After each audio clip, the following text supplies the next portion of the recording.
This is a video of the Yellow Goodbye movie, breaking down all the different parts of the different characters and then the different scenes and how to create a scene.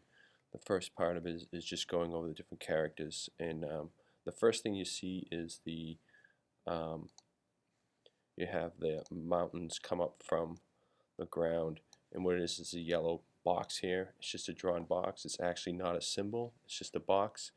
The actual mountain itself is a symbol. It's right in here. I put it under. I had a lot of symbols, so I had to create different folders here to put all my stuff in, so that I could kind of organize this a little bit better. So the mountains are here. It's just a symbol. But the thing is when the mountain starts, as you can see, it's kind of almost transparent, and then it grows. It's just a motion that comes up from the bottom all the way up. But the first part of it, if I click on the front here, let me lock that yellow box because we're not looking at that right now. We're looking at the thing. You can't see the mountain, but it's here. I have it selected.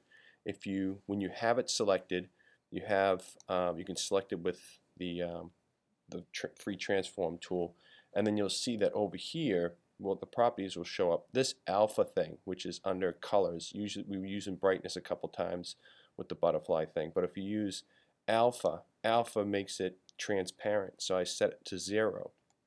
It's always set to 100. So if you set the first part of it to 0, and then you go down to here, and you'll notice that now, if I click on it, the alpha is set to 100. So that made it go from disappearing to all of a sudden showing up. The other things that happen, the next thing is the sun comes out, and there's actually two different suns. There's one sun that I have that moves, that comes up from below the mountain here, so you can see it right there, and then it pops up, and when it pops up, I switch it to be this other one here, so you can see that right there there's a switch, right? So all I did was I copied this frame here, and then I paste just that one individual frame. So I clicked on it and got that one individual frame, I copied it, and then I pasted it over here. And when I pasted it over here, I did a thing where you can go into the thing, and if I hold down my control key and select it, I can swap the symbol. If I go into swap symbol, right now it's the sun, and I switched it over to the other one, the sun glow. So it keeps it in the same exact place. If it's not in the same exact place, there's a tool over here called the onion, and it shows. Let me zoom in for you here. It actually shows. It shows like the couple steps within this section here. I'm going to make this a little bit smaller so I can see it, but it's not out of place. I can move this one out of place, and you can see that it's a little bit moved over, so I want to make sure it's in the right spot. So I'm going to actually Command Z that so that I don't mess up the video here. But so you can kind of move things around, and then you can turn the onion off, and it should line up if you've lined it up correctly.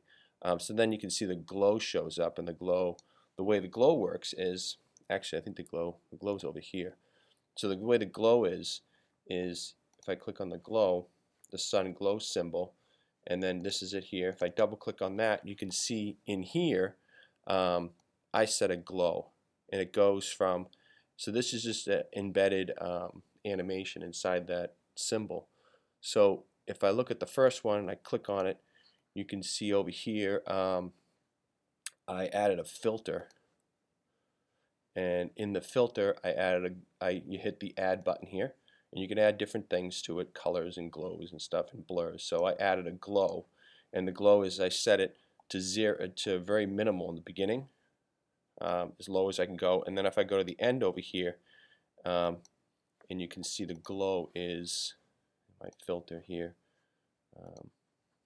Scroll down, and you can see I set it up to 71, so I made it kind of expand out, and you can make this expand more further. You can see how it changes it there. So I added a glow to that sun there. Let's go back out to the scene. So I'm out in the scene here.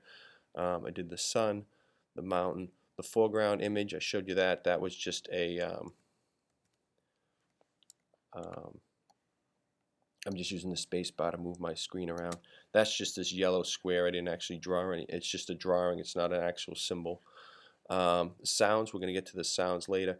You don't put in sounds until the very end. I wouldn't add them until the very end until you get everything all set. This box here is there anything on that there? Oh, it's right there. Oh, that's this, I called it a box. It's actually, I'm going to change that name to be the egg because that's kind of what it is. It's the egg that shows up. This here, I can scroll this over here to be, if my video gets to be longer, right, my frames end up being too much, I can move this, I can move down a bit. I can, hide these things here so I don't have all that stuff and it gets too busy. So now I'm zooming down here, and if I click on the egg, you can see it's just a path. And then when it gets out to here, something different happens. And when I get out here, I actually made the shake. So if I go over here and double click on that, it's just another embedded animation inside a symbol. And all I did is I just I took the first one, and then I copied that frame and pasted another one down. And then when I pasted the second one down, I just moved it over with my arrow keys. While it was selected, I just moved it over to. And then I did the same over here, so it just keeps going. I just had it move around a little bit back and forth, and then I added it to go up and down, and then it just repeats that. So I know that it's 10 frames, and then when I go back out to the video here, or out to the animation, it's going to go back and forth and then jump up, jump up. So I know it's 10, so I just did it a bunch of times here. I didn't have to have a specific number. And then in the end, right here, what's that? I went back to the regular egg that was there. Just because I wanted to sit before it actually popped open. So I created a new scene. Instead of keeping going and have to scroll this over, it's just easier to start a new scene rather than kind of keep going, adding more and more to the thing here. And to create a new scene, it's just insert scene.